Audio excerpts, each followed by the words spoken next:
Ya, teman-teman, kita kembali lagi bersama dengan saya. Dan kali ini kita akan kembali membahas serial manhwa yang selama ini sudah kita tunggu-tunggu dan kita nanti-nantikan, teman-teman. Dan itu adalah King Account. Buat kalian yang belum nonton episode sebelumnya, silahkan dilihat dulu guys. Karena kita tanpa berbahasa basi lagi seperti biasa akan langsung saja menuju Lego.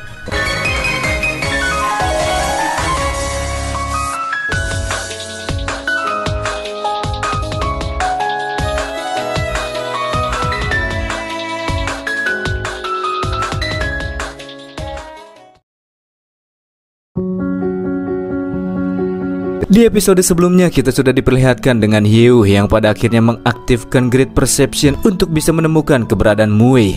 Ditambahkan dengan Gain Buff yang dimiliki oleh Kiki, pada akhirnya Hyew pun bisa menemukan sebuah portal dungeon yang berkemungkinan besar di tempat itulah Mui kini sedang berada.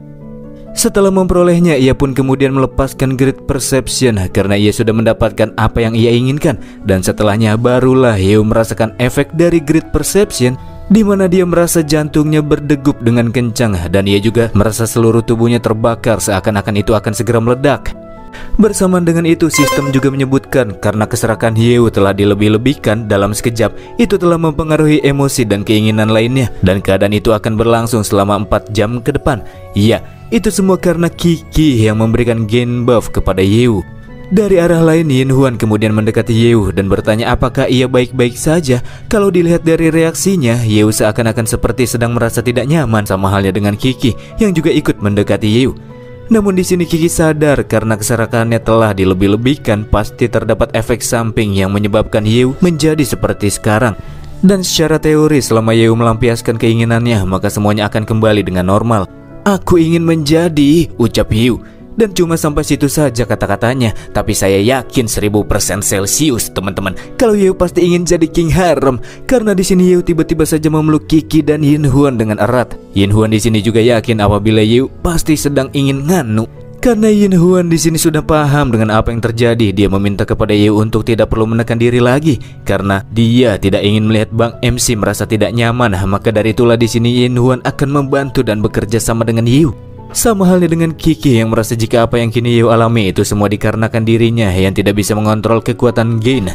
Maka dari itulah di sini Kiki bersedia untuk membantu Hyew kembali ke keadaan semula. Wow, baik sekali nih ciwi-ciwi ini. Tapi sayang sekali sepertinya apa yang kalian pikirkan tidak akan terjadi, teman-teman. Karena di sini Hyew langsung mendorong kedua wanita tersebut dan Hyew meminta waktu 5 jam sebelum mereka semua kembali melakukan pertemuan. Sambil berjalan pergi, Hyew pun mengatakan setelah 5 jam mereka akan kembali berkumpul dan langsung berangkat menunaikan misi. Yin Huan dan Kiki yang merasa khawatir mencoba untuk mengejar Hyew. Akan tetapi di sini Hyew langsung meminta kedua wanita tersebut untuk jangan mengikutinya karena Bang MC perlu sendirian untuk sekarang. Jadi tidak ada orang yang diperbolehkan untuk mendekatinya, khususnya teruntuk para ladies. Setelah melihat Hyew yang pergi begitu saja meninggalkan Yin Huan dan Kiki, Xiao Chen merasa jika Hyew itu masih terlalu muda. Padahal kedua ciwi-ciwi itu sudah setuju, tapi dia malah memilih untuk menekan dirinya dan menahan rasa itu. Sementara itu Shulu merasa sangat menghargai Hyew yang memilih untuk pergi sebentar dan menekan pelampiasannya. Karena apa yang Hyew lakukan merupakan bentuk dari pengendalian diri. Mengingat Hyew ingin mendominasi sesuatu yang besar, ada baiknya untuk memiliki pengendalian diri yang baik. Dan di sini Bang MC sudah memilih pilihan yang tepat menurutnya. Beberapa saat setelahnya, Hyew yang kini sudah berada di dalam ruangan dan duduk di atas sofa yang empuk masih terus menahan efek samping akan keserakahan besar yang terus berputar-putar di dalam pikirannya. Keserakahan yang kini ia rasakan hampir membuatnya tidak bisa menahan diri.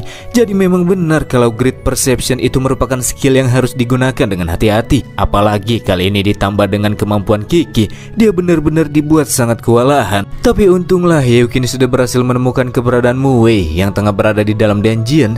Hyew juga berpikir apakah Muyu juga berada di dalam dungeon yang dimasuki oleh Mui.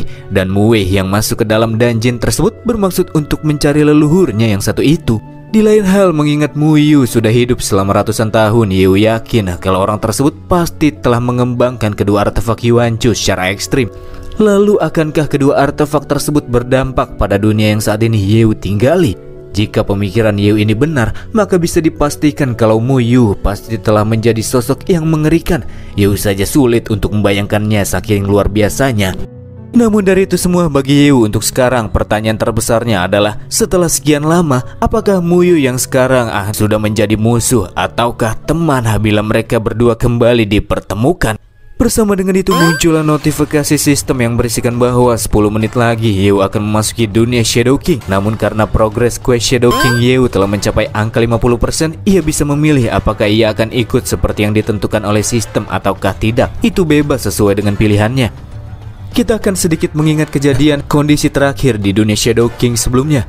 Terakhir kali kunjungannya ke sana, Laguna dan Yew telah berhasil memasuki kastil dan keduanya juga telah berhasil menghancurkan gereja Mystic Blood dengan bantuan Ordo Pemburu Saint Karina yang memberikan bantuan dengan melawan para undead serta adiknya sendiri yang juga telah menjadi undead. Keduanya juga telah sempat bertemu dengan Dark Blood Mystic Lord alias Dewa Kuno Baird, yang pada akhirnya si Dewa Kuno tersebut pergi terbang menuju kota kerajaan untuk memulihkan kekuatannya dan berniat untuk menyerap banyak nyawa di kota tersebut. Dan untuk membantu Laguna melakukan penyerapan fragment Shadow Stars, Yew juga telah menggunakan kemampuan Grid untuk meningkatkan keserakahan serta keinginan penuh yang terdapat di dalam diri Laguna. Dan sebelum Yew keluar dari dunia Shadow King, Laguna juga telah membunuh Christina dan si Patuah yang selalu bersamanya, di mana keduanya juga telah menjadi mayat hidup yang dikendalikan oleh salah satu kesadaran Shadow Stars yang mencoba untuk memberontak. Maka dari itu, sekaranglah waktunya untuk menyingkirkan sang dewa kuno yang dimaksudkan, memanfaatkannya untuk menyerap penyebaran wabah serta menyembuhkan dunia. Dan pada akhirnya Yew akan mengangkat Laguna naik ke atas tahtanya. Dan setelah ia berhasil menyingkirkan Dewa Kuno Baird, maka artinya ia juga akan mendapatkan berkah besar dari 5 Dewa Kuno dan membuatnya selangkah lebih dekat untuk bisa memperoleh Ultimate King Account. Dan kemudian Yew pun masuk ke dalam dunia Shadow King untuk menuntaskan progress questnya. Selanjutnya kita akan diperlihatkan dengan pesawat udara gereja Mystic Blood yang sudah mengalami keruntuhan. Terasa pula energi mengerikan yang berasal dari dalam kapal tersebut. Dan ya, itu berasal dari Laguna yang telah menyerap kekuatan dari pecahan batu misterius yang di dalamnya berisikan pecahan kekuatan Shadow Star. Sambil mengeluarkan kekuatan yang mengerikan, di sini Laguna juga mengatakan apabila ia sudah muak dengan dirinya yang sangat lemah dan tidak berdaya. Dia juga sudah muak dengan dirinya yang tak pernah bisa menyelamatkan siapapun dan tidak mampu mengubah apapun. Dan karena sekarang ia sudah mendapatkan kekuatan yang begitu besar, Laguna kemudian mengajak Yew untuk langsung saja membantai sang dewa kuno Bamjingan. Laguna sudah tidak sabar untuk membalaskan dendam Leo dan Christina yang harus meregangkan nyawa. Orang-orang terdekat Laguna ini tewas juga karena disebabkan oleh Baird yang menjadi akar dari permasalahan di dunia ini. Menggenggam dunia yang telah busuk ini di telapak tanganku, menghancurkannya dan kemudian membangunnya kembali dari awal. Ungkap Laguna bersama dengan tujuannya yang dipenuhi dengan ambisi yang sangat besar. Yew di sini juga sadar tingkah yang ditunjukkan oleh Laguna itu terbangun karena efek samping keserakahan yang terlalu berlebihan. Namun tekad yang ditunjukkan oleh Laguna itu sangat lumayan menurut Yew, karena dengan begini maka Laguna akan memenuhi tujuan Yew dengan cepat. Sebelum Yew dan Laguna pergi terbang jauh dari arah lain, Karina yang telah melakukan tugasnya meminta untuk ikut menuju kota kerajaan. Semua itu untuk bisa membalaskan dendam kepada saudari serta semua orang yang telah menjadi undead karena perbuatan si dewa kuno. Maka dari itulah, jika Yew dan Laguna ingin menghabisi si dewa kuno, maka setidaknya Karina juga harus mendapatkan bagiannya.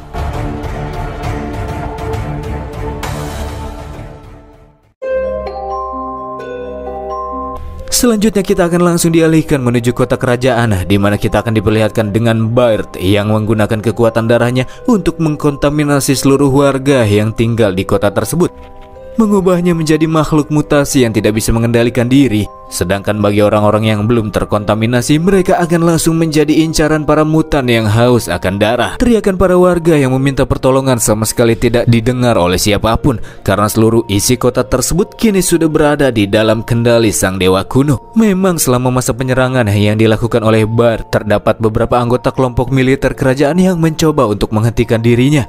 Namun tentu saja semuanya langsung ditaklukkan oleh Baird, dan setelah para militer kerajaan merasakan kengerian yang ditunjukkan oleh sang dewa kuno, mereka pun langsung pasrah. Kematian dari mereka yang masih hidup serta kehancuran kota seakan-akan sudah menjadi bagian dari takdir yang tidak bisa terhindarkan. Hahaha, sangat hebat. Ratapan yang kalian lantunkan terdengar seperti suara musik yang sangat indah. Biarkanlah darah kalian mengalir keluar, karena semakin banyak darah yang kumiliki, maka akan semakin cepat aku pulih. Dan semakin banyak kematian yang kalian rasakan, maka akan semakin kuat pula diriku. Aku sangat menikmati kantong darah yang kalian miliki, ungkap Baird yang kini telah mengubah kota kerajaan menjadi kota yang mirip seperti neraka. Sementara Bart terus meningkatkan kekuatannya dengan menghisap darah dari seluruh warga sipil di kota kerajaan, kita selanjutnya akan dialihkan menuju ke dalam istana kerajaan.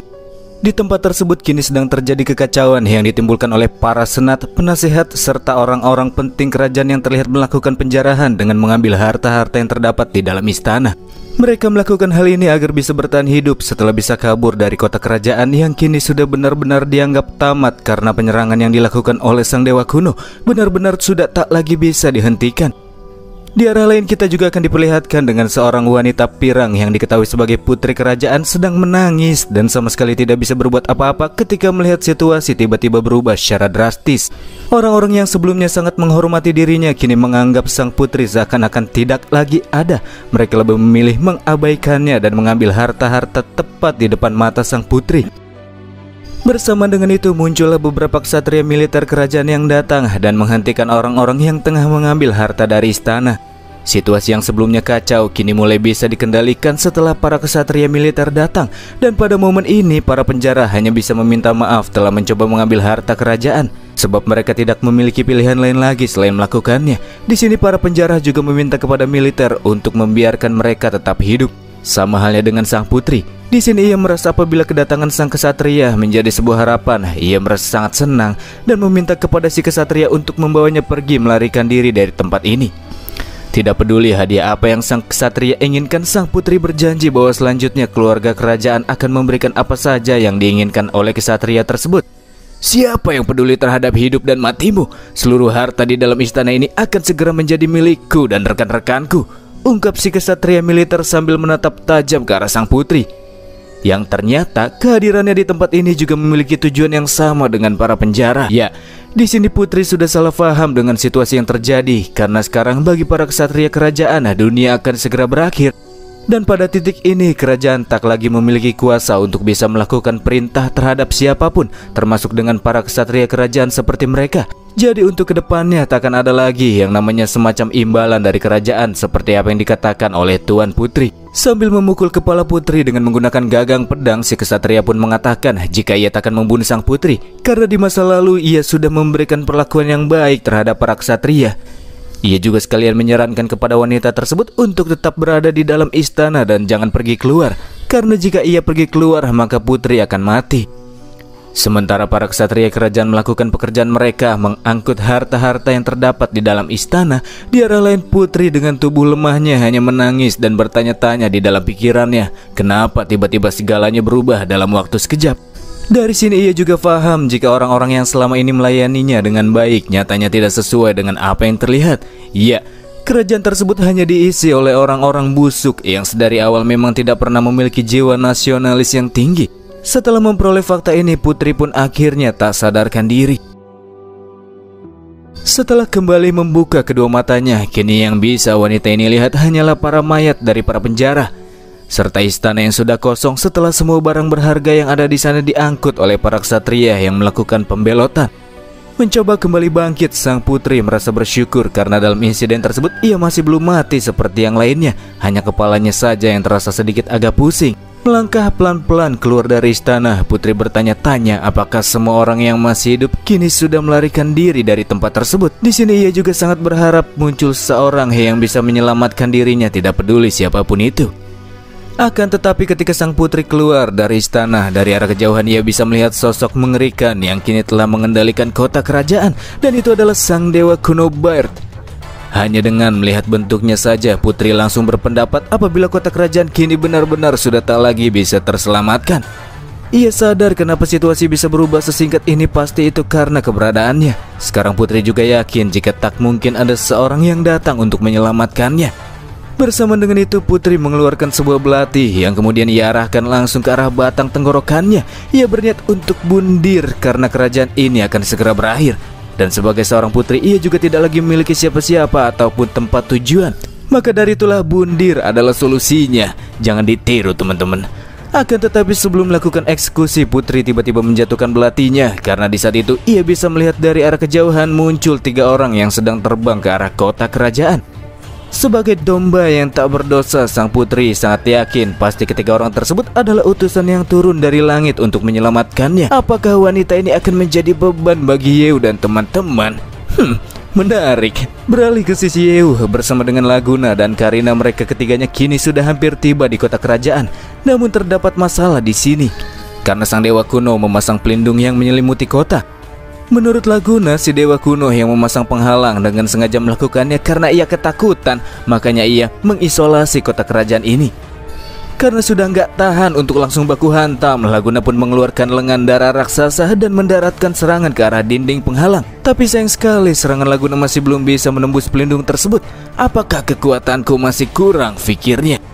Sebenarnya bukan kekuatan Laguna yang kurang, melainkan Bard yang sekarang sudah menjadi lebih kuat dari sebelumnya. Dewa kuno ini merasa hanya tinggal sedikit lagi sebelum ia bisa kembali mendapatkan kekuatan seperti yang ia miliki di masa-masa kejayaannya. Dan sekarang yang bisa dilakukan oleh Laguna hanya melihat Bard terus bertambah kuat dan semakin kuat dari penghalang tanpa bisa melakukan apa-apa. Oh, benarkah? Ungkap Yeu sambil menjentikkan jarinya. Dan di sini Yeu memanggil salah satu dewa kunonya, sang pengendali alam, Guiyi.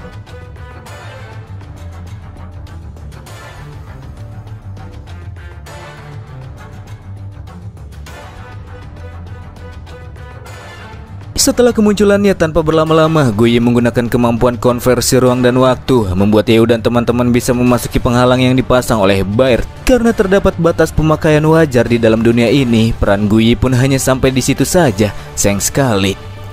Setelah Yeu menunjukkan secuil kemampuannya, Karina pun langsung bertanya-tanya di dalam pikirannya sebenarnya siapakah pemuda Yeu ini. Memang sebelumnya Karina telah menilai kemampuan Yeu dan itu biasa-biasa saja.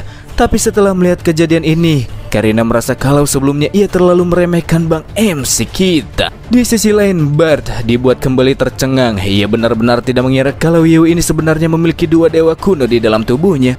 Dan lagi tidak seperti si mata besar, anak paling bontot dalam kelompok dewa kuno. Guiyi sendiri merupakan dewa kuno yang tingkatnya lebih tinggi. Nasib baik bagi Bard karena di sini Bang Yeu cuma bisa panggil dewa kuno sebentar, karena jika tidak. Sementara itu di sisi lain, Laguna meminta Yeu untuk menyerahkan urusan si dewa kuno kepadanya. Mengingat si dewa kuno merupakan akar dari segala permasalahan, Laguna ingin menghadapinya sekalian untuk menunaikan balas dendam Leo dan Christina, serta orang-orang tak berdosa yang juga harus tewas karenanya. Selain itu, pertarungan ini juga akan membuat Laguna menjadi mandiri dan tidak melulu harus dibantu oleh Yeu.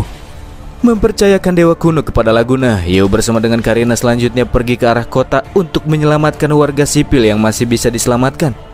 Karena itu juga akan sekalian menghentikan perbuatan si dewa kuno yang mencoba menjadi lebih kuat dengan memanfaatkan warga sebagai kantong darahnya. Tepat di hadapan sang dewa kuno, dengan tegas Laguna mengatakan bahwa ia akan membunuhnya. Kata-kata itu terdengar lucu bagi Bard yang merasa justru sebaliknya. Dan bahkan jika sekarang Laguna tidak datang ke tempat ini sekalipun, si dewa kuno padahal akan tetap menemuinya kok. Setelah bincang-bincang sebentar, Laguna melepaskan serangan cakar lengan darah, dan serangan tersebut berhasil memotong salah satu tentakel Bard. Di sini sang dewa kuno sadar jika Laguna sudah menjadi lebih kuat daripada sebelumnya. Serangan Laguna yang sekarang mampu menciptakan damage kerusakan yang besar baginya. Namun Bard di sini menyarankan kepada Laguna untuk menghentikan usahanya yang sia-sia, sebab si dewa kuno yang sekarang memiliki kantong darah yang sangat banyak dan itu berasal dari seluruh warga di dalam kota kerajaan ini. Jadi entah sebesar apa damage yang bisa Laguna ciptakan, tetap saja semuanya takkan berarti. Karena selama Bard memiliki kantong darah, ia bisa terus pulih dan bahkan ia bisa menjadi jauh lebih kuat dari sebelumnya. Menurutnya, Laguna juga memiliki satu kesalahan fatal karena ia menggunakan tubuh fana manusia untuk melawan dewa. Bersama dengan itu, Bard pun melepaskan tendangan untuk menghempaskan Laguna jauh dari hadapannya. Laguna yang terpental pun kemudian menabrak permukaan tanah secara ekstrim. Namun itu hanya sesaat saja, sampai akhirnya tak berselang lama Laguna kembali bangkit dan langsung tertawa sambil mengeluarkan energi besar. Ia merasa sangat bersemangat ketika berhadapan dengan Bard yang sangat kuat. Di sini satu hal yang sangat ingin Laguna ketahui, apakah sosok dewa seperti Bard juga bisa merasakan sakit? Di tengah-tengah pertarungannya, Laguna tiba-tiba saja dihampiri oleh seorang wanita. Dan ya teman-teman, itu adalah sang putri kerajaan.